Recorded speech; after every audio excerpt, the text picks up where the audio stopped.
just wanted to say welcome and I'll give you a bit of an introduction, okay? We're so honored that you, and again, thank you, David. We are so honored to have you with us today. We know you were born in Haifa and you served in the IDF as a combat medic in the Golani Brigade. After your service, you got a Bachelor of Science in Industrial Engineering at the Technion and subsequently studied for an MBA at the University of Haifa. But back when you were at the Technion, you established the Orange Group in the Technion to work to stop the disengagement plan, which is something that is near and dear to all the AFSI hearts. During this period, you became religiously observant. Before entering the Knesset, you worked as a project manager for a leading high-tech company in Haifa. And in 2013, you founded Hazon Leomi, which is National Vision, the Center for Zionist Leadership. And you headed that until you were elected to Knesset. The center's goal is to shape Israel's future leadership in a national, Zionist, and Jewish spirit. The main thrust of the organization's activity is with students who must meet every week for lectures, workshops, tours, from a conservative, liberal, national perspective. The organization operates in Jerusalem, Haifa, and Tel Aviv. Today, hundreds of program graduates fill key positions in Israeli society. So in 2019, you ran in the Likud primaries for the party list for the 21st Knesset as the representative from the Haifa district, and you won over several candidates. And you were placed 34th on the party's list. So in the last 3 elections that have occurred, boom, boom, boom, you've been in, out, and in, and we hope for the country's good that you stay in for a long time. I know your first bill in the Knesset had to do with splitting the role of Attorney General, which you can talk about if you'd like, but we know that your top priority is sovereignty for the entire land of Israel.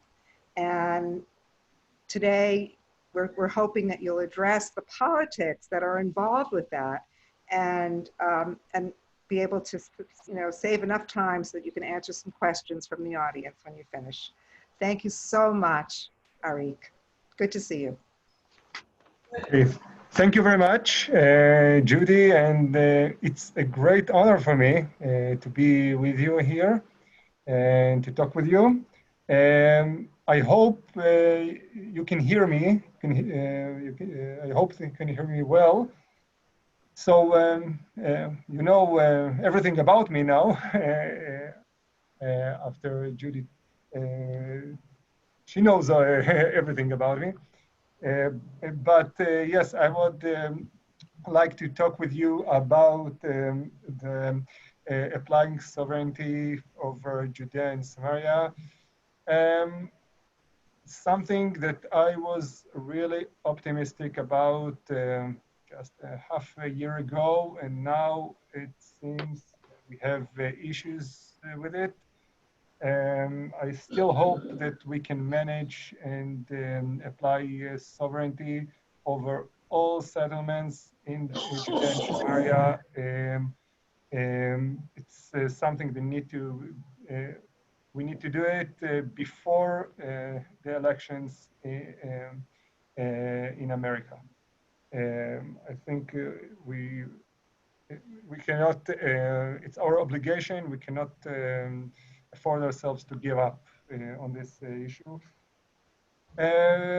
Just as why it's so important to implement the Israeli law, I think that first of all, the state of Israel controls Area C. After Oslo Agreement, I hope you are, I don't know how much you are familiar with it, but there is Area A, which is under Arab full control, Area B, which is under Israel's security control, but is managed by also by the Palestinian Authority, and the sea is under Israel control. So about it, so in area C is something that we need to apply sovereignty over most of this area. And what we did till now just signaled to the world that our control in area C and in Judea and Samaria in general is temporary, because we did not apply sovereignty, we didn't implement Israeli law, and just to change everything, to change this whole concept. We need to apply sovereignty, and this will change the whole direction that was till now in Oslo, and afterwards in Camp David, and in the roadmap, and in all other Annapolis. I don't even remember all peace conferences that gave everything, but peace didn't come to our region. So applying sovereignty will also enable these areas to start planning programs for infrastructure, transportation, health, long-term plans, like any other place in Israel that is controlled by the state. And the places in Judea and Samaria, they live in some very weird situation when they're under military control, and this is something that needs to be changed. I know that many of you are concerned about the deal of the century, the Trump's deal, and there are threats, and there are things that, yes, anyone who likes the land of Israel, who wants the sovereignty over Judea and Samaria, need to be concerned about. It's basically it's the Palestinian state. But I think and I'm against Palestinian state. I will do anything I can that Palestinian state will not be established, not now, and not as much as I can. I'll do all my efforts.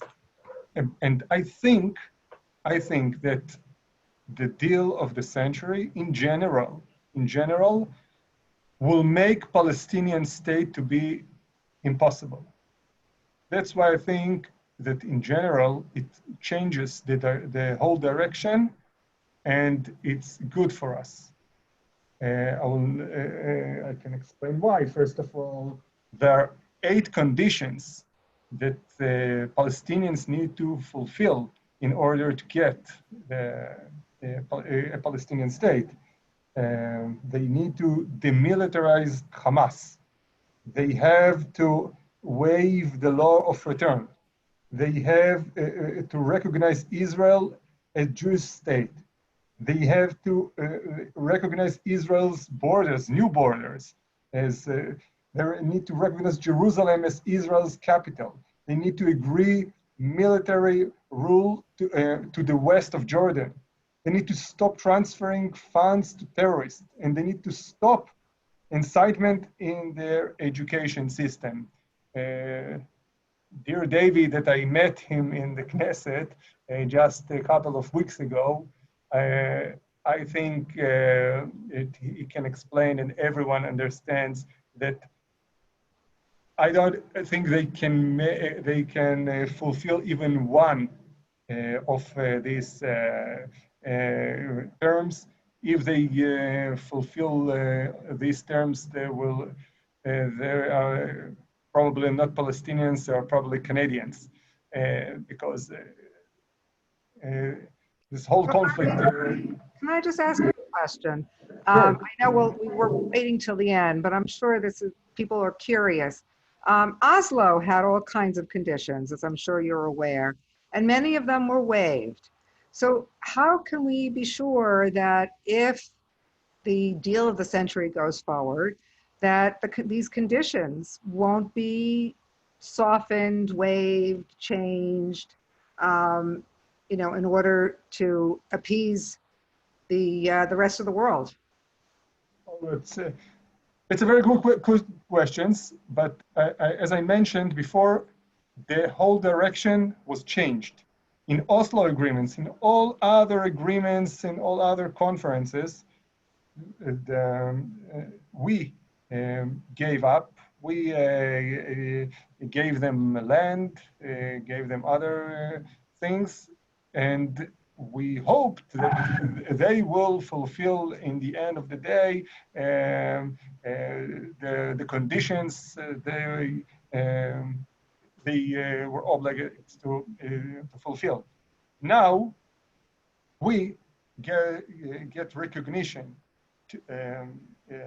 We apply sovereignty. We get recognition, Americans recognition. We have, we can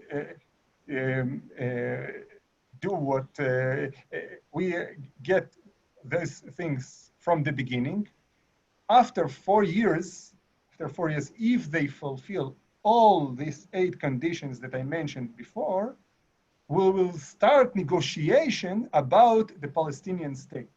So in contrast to all other things, all other conferences and agreements that we had before, now we are the ones that get something from the beginning.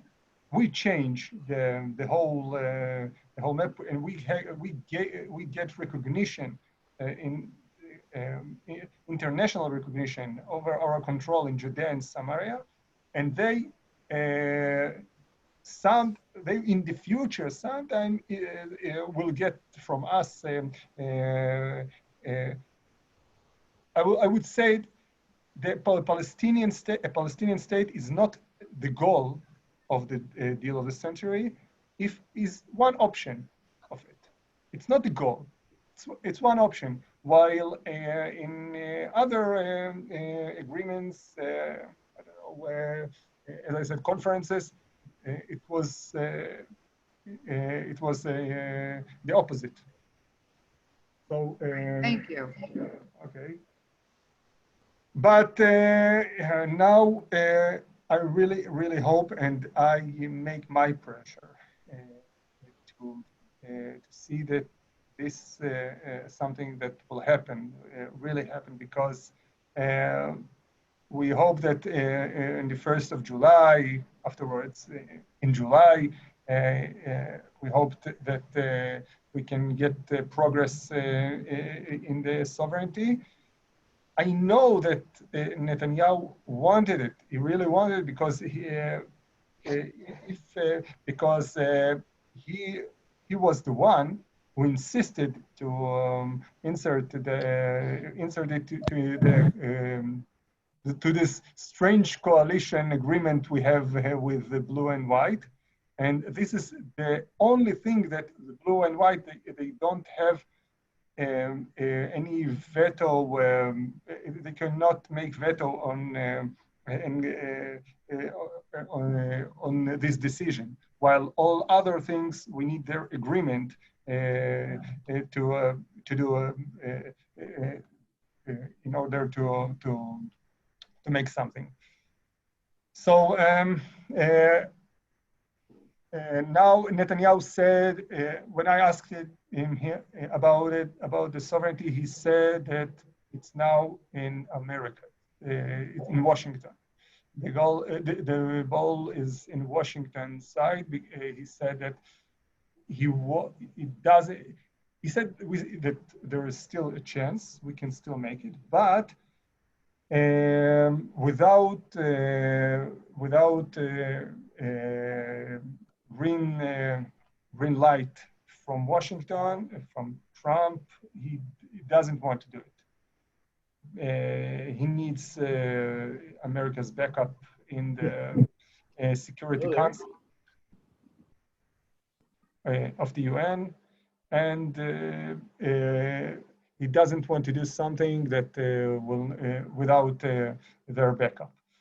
I think we need to try to do it. I think the elections in America is a good opportunity. I don't think that America will go against us, and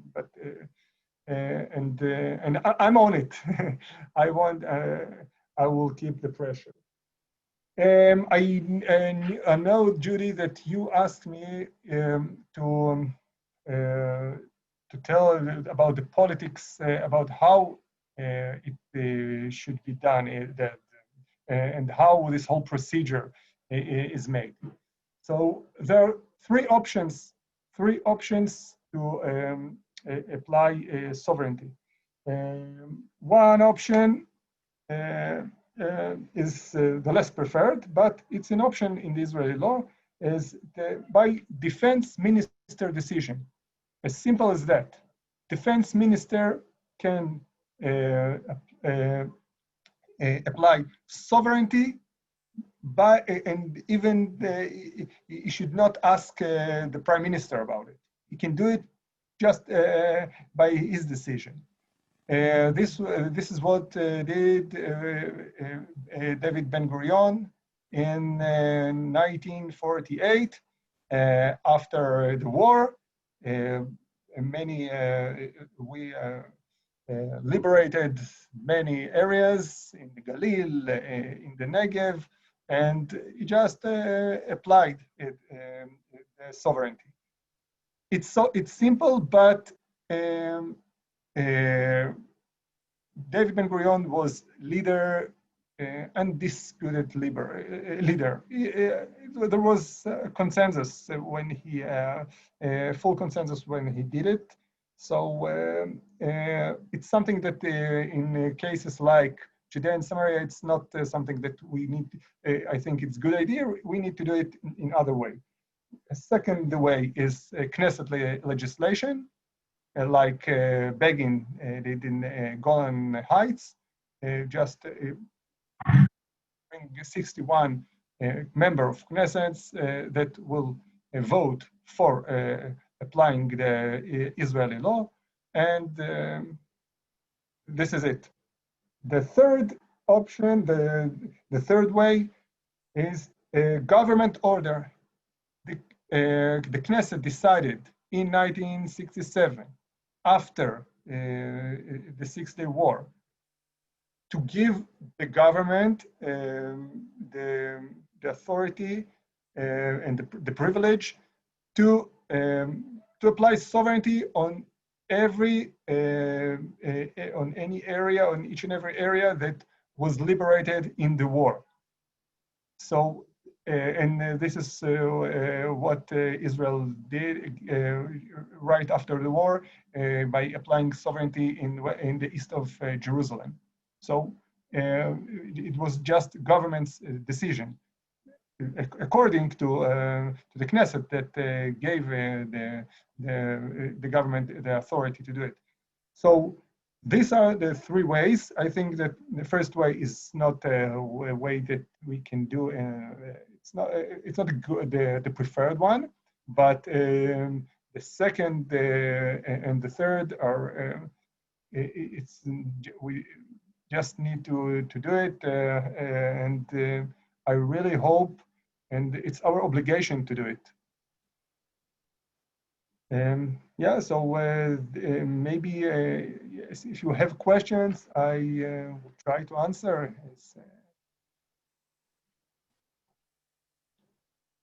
I can't hear you, Judy. My mic off. There are a number of questions from the audience. Okay. But I just want to ask you, first of all, if, for God forbid, there is a change of administration in the United States, and to an administration that would never give a go-ahead, you know, that's something that needs to be thought about. And my understanding is that that once Israeli law is applied to the settlements, or to, you know, to Judea, Samaria, or whatever areas it is, that it would take 80% of the Israeli population that votes to give it back. So is there a real urgency to getting this done before our elections, before American elections? Yeah, I think now it's another argument why it should be done. I didn't mention it before, but we don't know what will be the future. We don't know what can. Now we're in. We had safe years, quite safe years, after many years that we were under really deep pressure, and except of other advantages that I mentioned before that are applying sovereignty. Now I would like, I want to be in a place that if the government in the United States changes to less friendly one, I would like to be in a place that the sovereignty was already applied, not to be in a place that it was still didn't do it. Okay, thank you.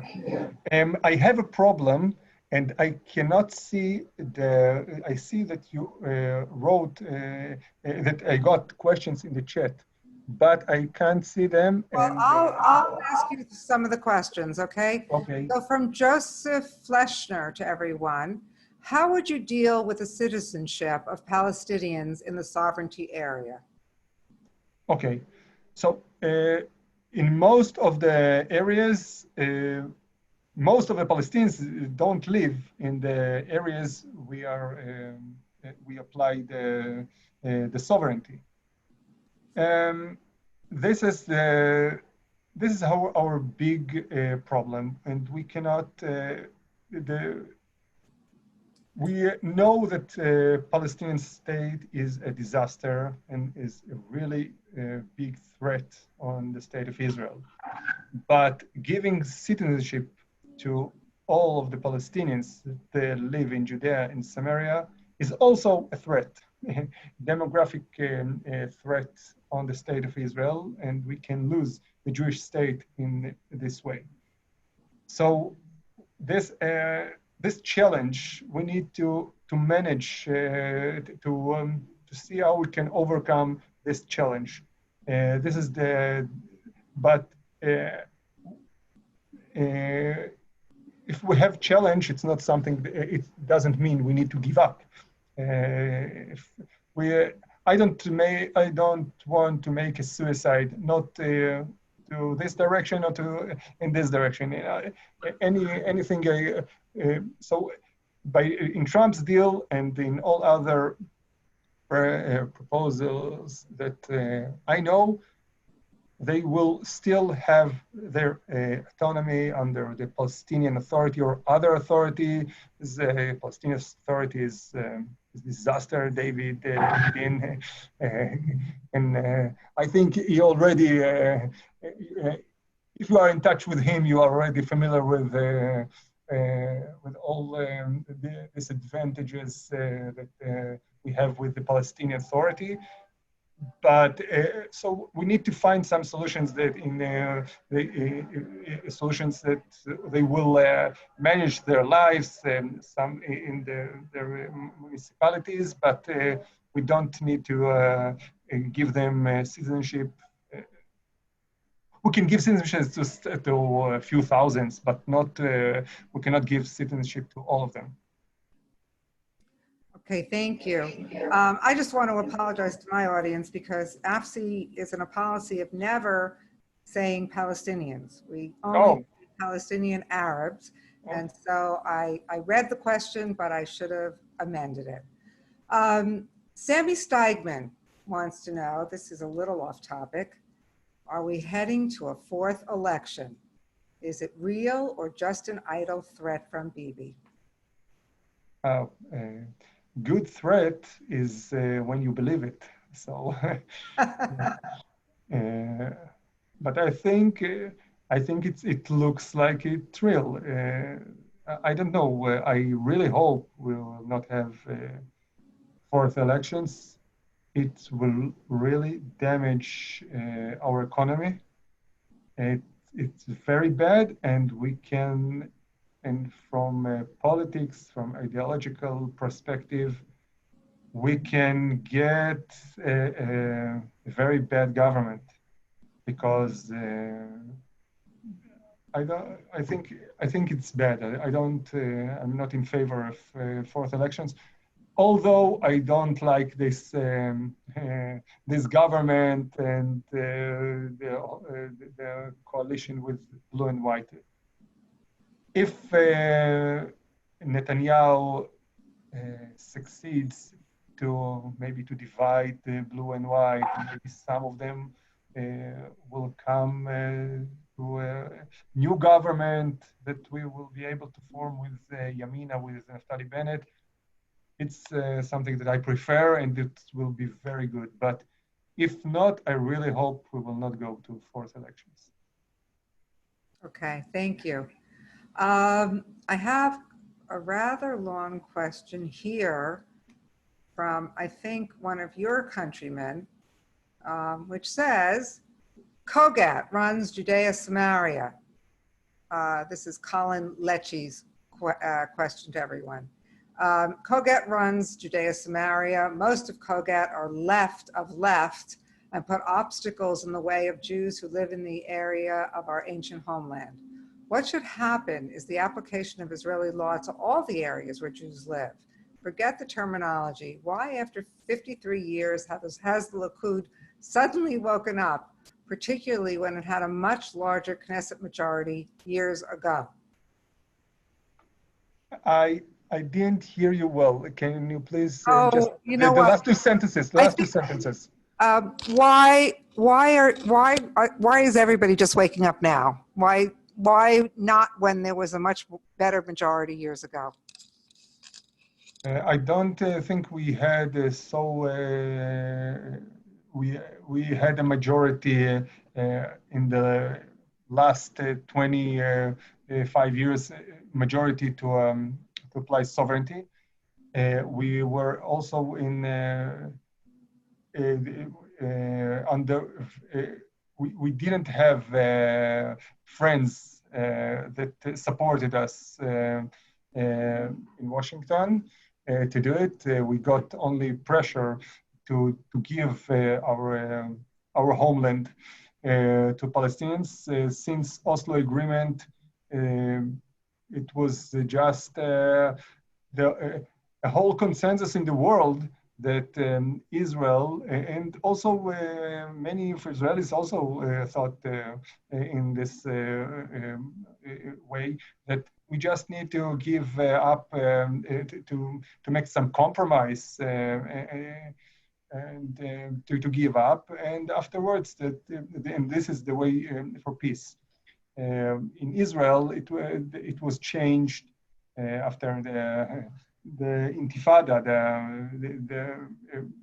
in the beginning of the century, 15, 16 years ago, 17 years ago. But in the world, it didn't change. It changed only recently, and also only under Trump's administration. We still remember that 8 years Obama. It wasn't realistic to apply sovereignty while we fought for just to build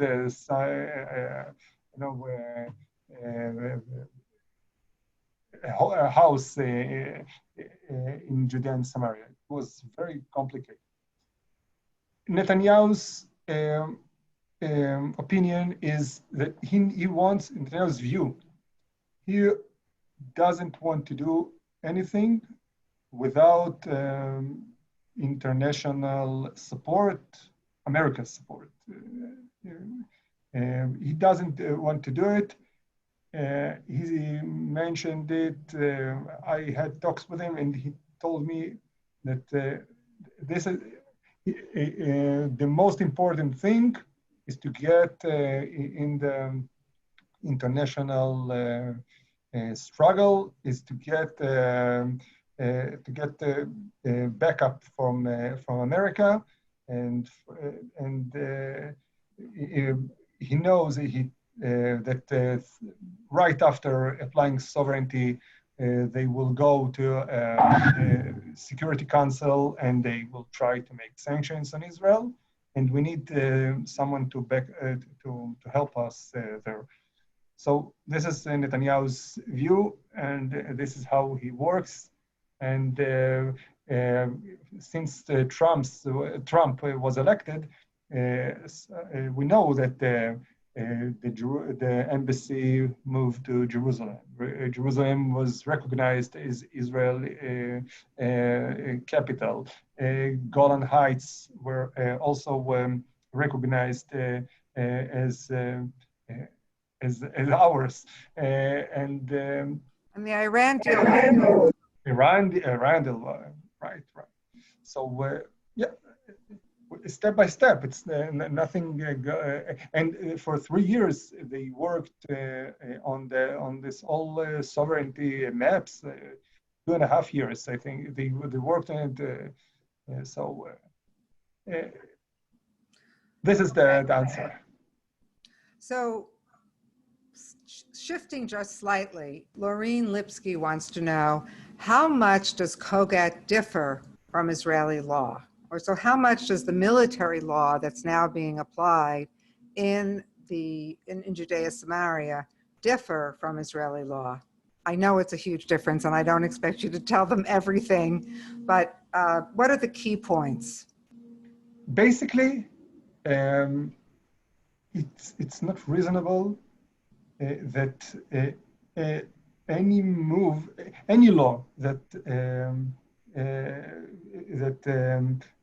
legislated in the Knesset need to be signed afterwards by the general in the area, because the general is the one who he controls the area. It doesn't make sense. Most of the times, yes, they sign on each and every law, but this whole concept is something that doesn't make sense.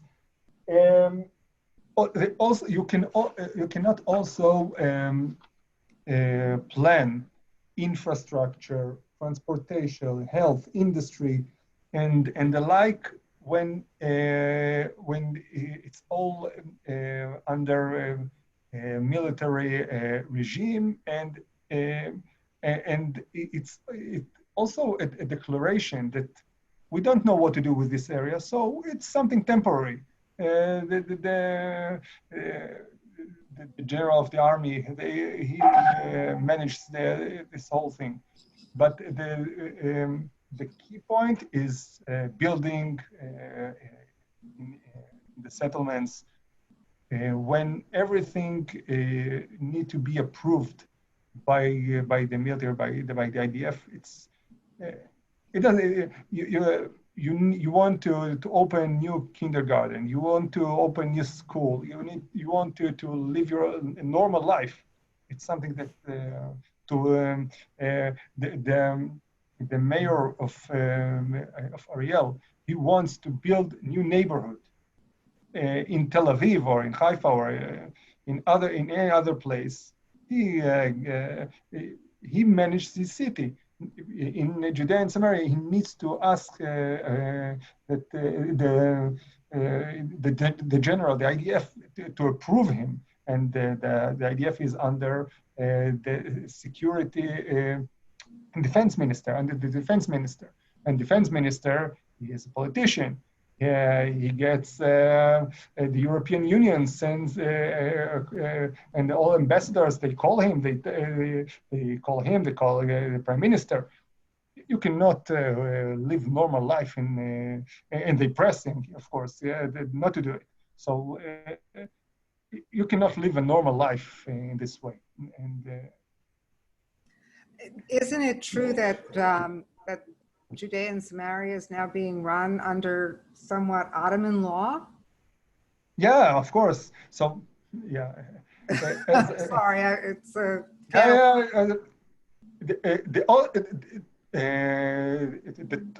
Erdogan doesn't rule his country by Ottoman law. The only place that is ruled by Ottoman law is Judea and Samaria. So it's something, it's a very good point. I see you are really expert, Judy. But when judges, they need to decide about anything that about conflicts in the area C, or not in area C, in Judea and Samaria. They need to understand the Ottoman law. Why we should do it? It's because the British mandate, they took the Ottoman law because they were before them, and they didn't change it.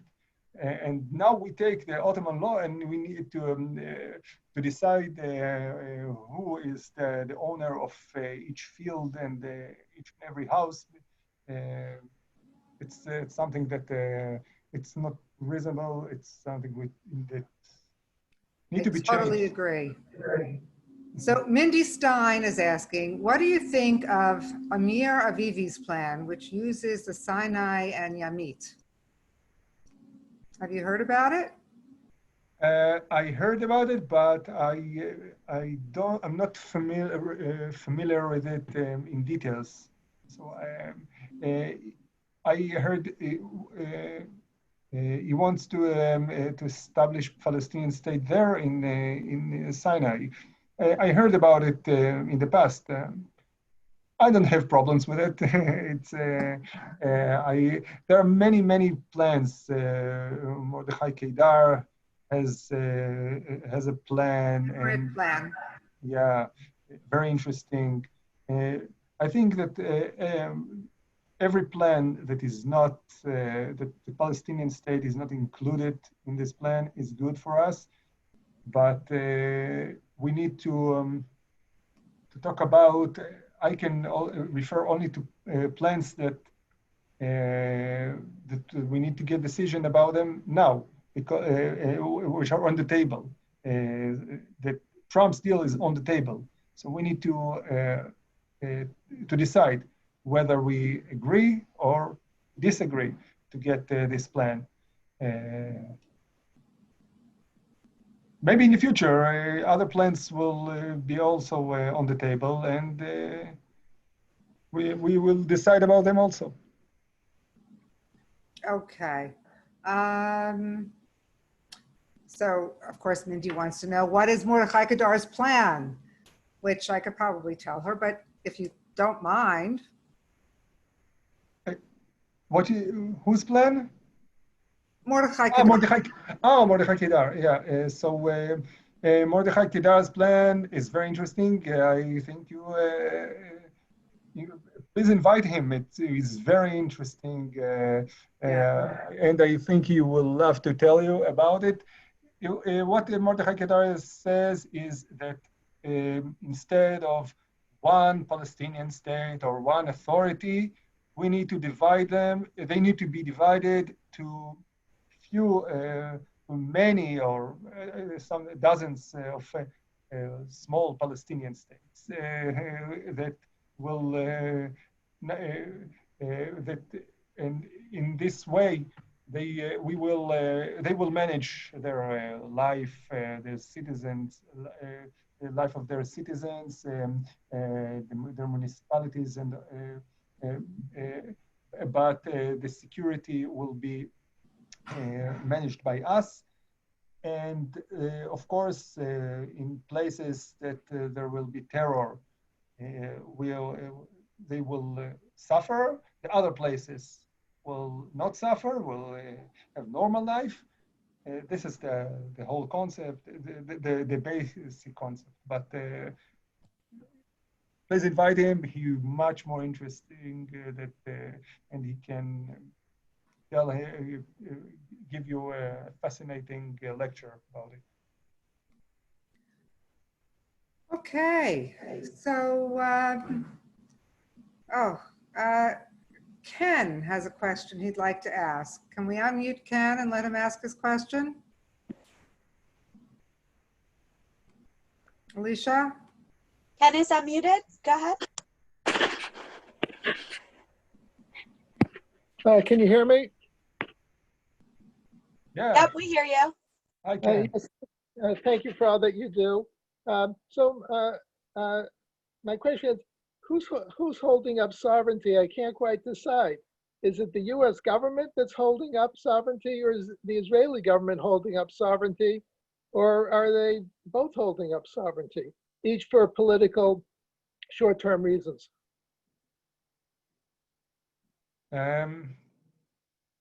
I can say only what I heard. Netanyahu said when I asked him a week and a half ago what is going on with the sovereignty, he told me that he waits, that in Washington they are very busy in their own problems, and he said we still have a chance, but now they are busy with their own problems, and he doesn't want to make this move without getting America's backup, America's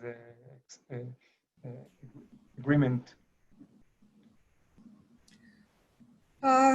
Okay, so Ken, that was a great question, and we're all wondering what's going on there. So thank you for asking it. And I know, Arik, that you and several other of the MKs have introduced a bill in the Knesset promoting sovereignty. Is that correct? Right, that's correct. And so that is one of the ways that sovereignty could be gotten. But you know, so you've kind of gone as far as you can. Yeah, and this is our obligation. It's something that we cannot give up on this point. We have a chance, a great chance, and it will be very sad if we miss it. It is. Paul Wilder says, as a child of Holocaust survivors, our position must be that no more concessions can be made within Israel borders. Our future security depends upon us. Do you have a comment on that statement? Totally agree. I totally agree.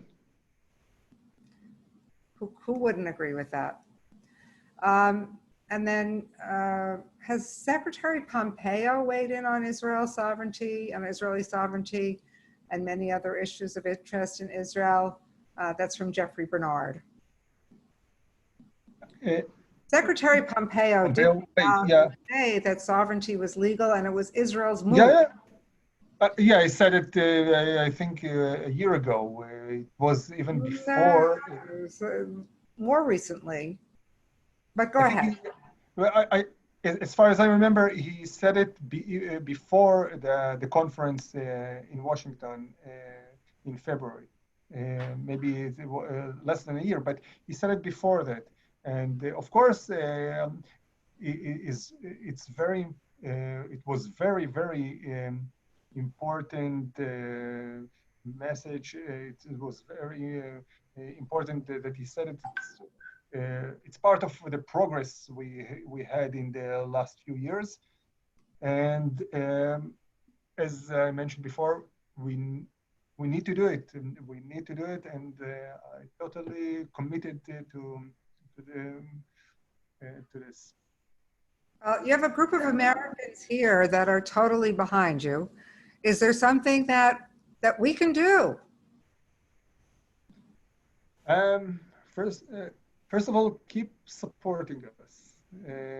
Keep supporting everyone who makes the good things for the state of Israel, for the land of Israel, and just keep doing it. You have an impact. Many of you, when you have a group, you can do things. When you have this all conferences or meetings, I hope also we will have after the coronavirus will be behind us. These all things are very important, and we need to go to work together. Well, we certainly are for that. Does anybody want to be unmuted to ask Ariel any questions that maybe are a little bit less touchy, a little bit off topic? Let us know. Raise your hand. David bedein is actually asking a question. Yes, can you hear me okay? Yeah. Okay. Ariel, my question for you is this. Why not make a coalition of the different groups in Israel who are fighting for sovereignty in the Galil, in the Negev, and in Yerushalayim? You know, Trump moved the embassy, but did not declare sovereignty in Jerusalem. As a result, the Givat Hamatos project has been held up. 3 of my children, American citizens, born in Jerusalem after the Trump move, still have on their birth certificates Jerusalem with no country. So there's a lot left to be done. So a strong coalition, Jerusalem, Judea, Samaria, Galil, Negev might be stronger. What do you think, Ariel? I think it's an interesting point, and I'll think about it. I think it's something we need to. Good idea. We can do something about it. It's not a very good idea. I wasn't aware that still that still children that are born in Jerusalem still are not recognized as Israeli as they born in Israel. Okay, I wasn't aware of it, and it's very interesting, and we need to do something about it. And the threat of the Arabs and the Bedouins to the Jews who live in the Negev, and the reason why this is an American issue is because the American government in 1949 made all kinds of rules as a result of the Rhodes Agreement, asking Israel not to settle the Negev. So the Americans are very hesitant to help the Jews in the Negev. That's not well known. So again, there can be a coalition here, and it can be powerful. Okay, very good idea, and Mindy has a question. Terrific. Mindy has a question.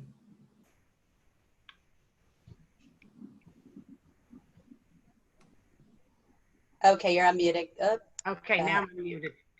The one question I have, I also think Israeli law is important right now, but the only question I have that scares me is if the response to that is very bad, will the IDF be able to handle our greatest existential threat, which is from Iran and all the transfer of PGMs with the same accuracy, because they'll be so busy with that. And also, truthfully, the Democrats now are trying to apply, put the conditions of aid to Israel with this whole Israeli law, which I think is ridiculous, and they should be asked why they aren't being put the same letter and pressure on the Arab I can't states. hear you well. I'm sorry, I can't hear you well. Okay, let me ask it again. The only question I agree with applying Israeli law. My question is, if there is a bad response to it, really bad from all the different actors, will Israel be able to keep its eye on the ball about the existential threat of Iran and the monitoring of PGMs, precise guided missiles, which is quite dangerous, with as much accuracy if they're busy in other areas? I just want to know how it affects the IDF in that area. I know it's a very tough question because they're probably preparing for everything, but still, that is my great concern, that we could miss something that could be very detrimental. Okay, so when we decide on this kind of movements, we need to think about all consequences, all implications of each and every movement, and all. I don't know if I answer your question directly, but each and every step in the international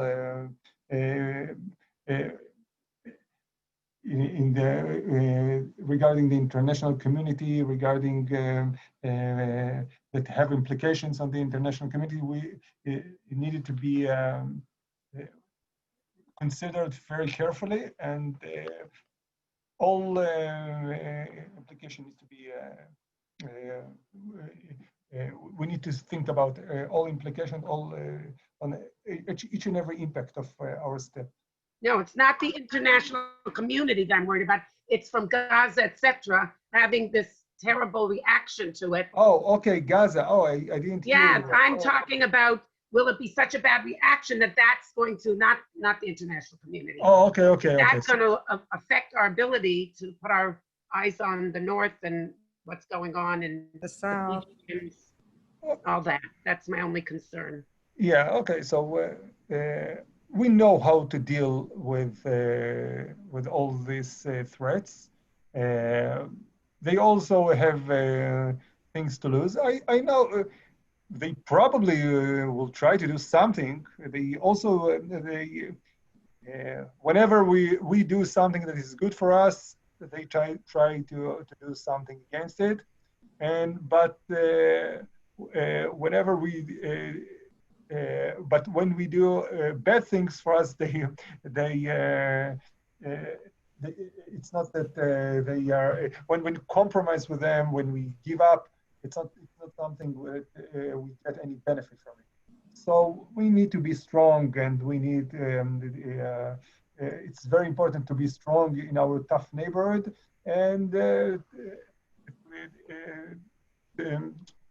our enemies, they know when we're strong, they don't mess with us. Absolutely.